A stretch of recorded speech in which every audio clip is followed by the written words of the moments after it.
comme je suis passé de salarié, sécurité de l'emploi, enseignement, donc t'es payé pendant tes vacances, t'as des horaires fixes. C'était l'insécurité de... ici, il y a des mois où je gagne plus, il y a des mois où je gagne moins. Donc, ça a été une décision compliquée à prendre, parce qu'il y a beaucoup de peur au niveau du financier. Ce qui m'a aidé, c'est que ma copine est indépendante complète aussi. Ouais. Et donc, le fait qu'elle y arrive, ben, je sais un peu les étapes, comment ça marche.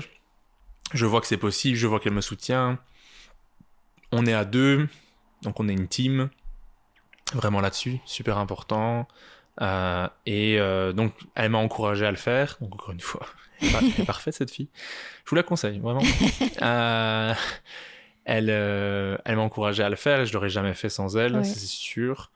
Et le fait que j'ai eu beaucoup de cours qui ont été pris, j'avais pas mal de scènes, j'avais un petit peu le podcast, je voyais que c'était possible et je me suis dit je vais voir en fait. Si c'est pas possible, j'arrête ma pause carrière et je reprends. Donc j'avais encore cette bouée de sauvetage en cas de besoin je peux revenir dans l'enseignement, j'ai pas envie, même si j'aimais encore bien les cours du soir. Je le dis au cas où des élèves écoutent et qu'ils disent mais c'était bien quand même les cours.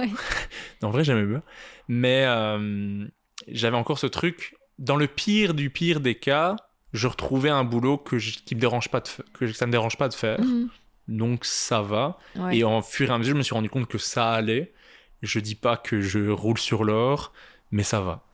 Et ça me permet de faire ce que j'aime. Et il y a plein de fois où je rentre et je me dis aujourd'hui je n'ai fait que de l'humour, quoi. C'est trop bien. C'est trop